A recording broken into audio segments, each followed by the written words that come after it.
Hello students, UP polytechnic का second round start हो गया है। और पहले राउंड में बहुत सारे बच्चों को मनपसंद कॉलेज मिल गया और बहुत सारे ऐसे भी बच्चे हैं जिनको कॉलेज नहीं मिल पाया है और वो सेकेंड राउंड में जा रहे हैं या फिर फ्रीज फ्लॉट करने वाले हैं। इसी के साथ साथ काफ़ी सारे ऐसे भी बच्चे हैं जो यहाँ पर फ्रीज या फ्लॉट के अलावा एक और ऑप्शन सेलेक्ट करने वाले हैं, विड्रॉल फ्रॉम काउंसलिंग। तो विड्रॉल फ्रॉम काउंसलिंग क्या है? अगर आप अपना विड्रॉ करते हैं आगे के किसी भी राउंड में, सेकेंड राउंड, थर्ड राउंड या किसी भी आगे के राउंड में, तो आपको क्या क्या उसके लिए रूल्स हैं। अगर आप विड्रॉ का मतलब है काउंसलिंग से अगर आप बाहर आते हैं, फॉर सपोज आपको एक सीट मिल गया है, कोई भी एक सीट मिला हुआ है, उसके बाद आप क्या करते हैं कि आपने फीस पे कर दी। फीस पे करने के बाद आप आगे उसको छोड़ते हैं। आपने 3000 फीस भी पे करी है तो पहली बार में तो अभी तो आपको फ्रीज और फ्लॉट का ऑप्शन मिलेगा। मतलब अभी आपको जो भी आपने पैसा पे किया किसी भी बच्चे ने, तो या तो उसने एडमिशन ले लिया होगा या फिर उस बच्चे ने फ्लॉट कर दिया होगा, तो फ्लॉट वाले ऑप्शन मिल रहा होगा। इसके अलावा आगे के राउंड में ये बात आपको बहुत ध्यान रखनी है कि जो भी अपने कॉलेज सेकेंड थर्ड राउंड में आप कॉलेज की चॉइस फिलिंग में कोई चेंज नहीं कर पाओगे, कोई आप चेंजमेंट नहीं कर सकते हो। जो भी आपने पहले राउंड में भरा है उसी के हिसाब से आपको आगे कॉलेज मिलेगा। लेकिन जब आगे का जो राउंड होगा, जो भी आपका थर्ड या फोर्थ राउंड होगा, थर्ड राउंड स्टार्ट होगा, थर्ड के बाद जब आपका फोर्थ राउंड स्टार्ट होगा तो फोर्थ राउंड से आप दोबारा से अपनी चॉइस फिलिंग कर पाओगे, दोबारा आपको चॉइस फिलिंग करने का मौका मिलेगा।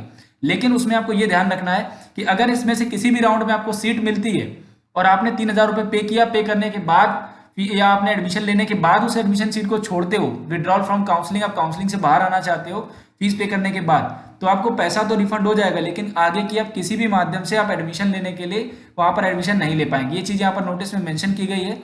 संयुक्त प्रेस परीक्षा परिषद उत्तर प्रदेश लखनऊ के द्वारा जो ये नोटिस आया है, इसमें आपका जो रूल नंबर 1 है, इसमें दिया गया है कि अंतिम चरण में विड्रॉल फ्रॉम काउंसलिंग प्रोसेस की सुविधा उपलब्ध नहीं रहेगी। लास्ट चरण में, लास्ट वाला जो आपका राउंड होगा, उसमें कोई भी बच्चा विड्रॉल नहीं कर पाएगा, आपको सीट लेना ही पड़ेगा। या तो सीट अगर आप सीट लेते हैं तो ठीक है, अगर आप सीट नहीं लेते हैं तो आपका फीस रिफंड नहीं होगा। अगर आपने फीस जमा कर दिया और लास्ट राउंड में आप छोड़ते हैं जाके, तो उसमें से आपका जो पैसा होगा वो रिफंड बिल्कुल भी नहीं होगा।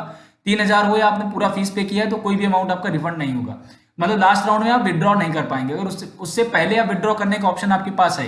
अगर कोई आपको सीट मिली और उसको आप नहीं लेना चाहते, आपने फीस पे कर रखी है, तो आप विड्रॉ कर लेंगे। लेकिन उसके लिए क्या नियम है? उसके लिए ये नियम रहेगा कि शुल्क वापस लेने वाले अभ्यर्थी, जो भी आपने शुल्क जमा किया होगा, वो शुल्क वापस लेने वाले अभ्यर्थी की आवंटित सीट, जो भी आपको सीट मिली रहेगी अलॉटमेंट के टाइम पे, वो आपकी निरस्त कर दी जाएगी तथा ऐसे विद्यार्थियों को समस्त ग्रुपों की काउंसलिंग से प्रक्रिया से बाहर कर दिया जाएगा।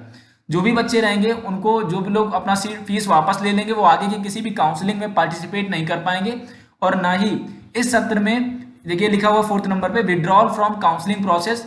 इसमें ये लिखा है कि विड्रॉल फ्रॉम काउंसलिंग प्रोसेस का विकल्प का चयन करने की स्थिति में अभ्यर्थी इस वर्ष 2022-2023 में किसी भी माध्यम से प्रवेश नहीं ले सकेगा। मतलब 2022-23 में आपका किसी भी लेवल पे यहाँ पर एडमिशन नहीं फाइनल होगा। ठीक है।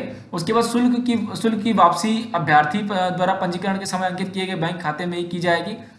जो आपका अकाउंट डिटेल लगा हुआ है, अगर कोई भी बच्चा ऐसा जो विड्रॉ लेता है, काउंसलिंग से बाहर आना चाहता है फीस पे करने के बाद, तो आपकी फीस उसी अकाउंट में आएगी जो अकाउंट आपका पहले लगाया गया है at the time of counselling. तो ये आपकी अपडेट है। इसके साथ साथ अभ्यर्थी द्वारा जमा किए गए शुल्क, सुरक्षा धनराशि, प्रवेश शुल्क की वापसी काउंसलिंग के समस्त चरणों की समाप्ति के 15 दिन के अंदर दिए गए तय खाते में कर दी जाएगी। मतलब आपका पैसा तुरंत रिफंड नहीं होगा। यहाँ पर 15 दिन का आपको टाइम लगेगा, 15 डेज का। 15 डेज का टाइम लेने के बाद आपका रिफंड होगा, आपका अमाउंट जो है वापस होगा। तो ये आपका रहेगा। आपकी ये काउंसलिंग में से विड्रॉ करने वाले स्टूडेंट्स के लिए बहुत सारे अभी आगे बच्चे आएंगे जिनको जो सीट छोड़ेंगे और आपने उन्होंने पैसा पे कर दिया होगा, तो वो अमाउंट आपको वापस लेने के लिए ये सारा प्रोसेस रहेगा। ये एक इंपॉर्टेंट अपडेट है। इसके अलावा कोई भी आपका डाउट या इंक्वायरी है, अभी तक आपकी काउंसलिंग में कोई सीट नहीं मिल पाई है, तो हमारी टीम से आप कांटेक्ट करें, हमारी टीम आपको सपोर्ट करेगी।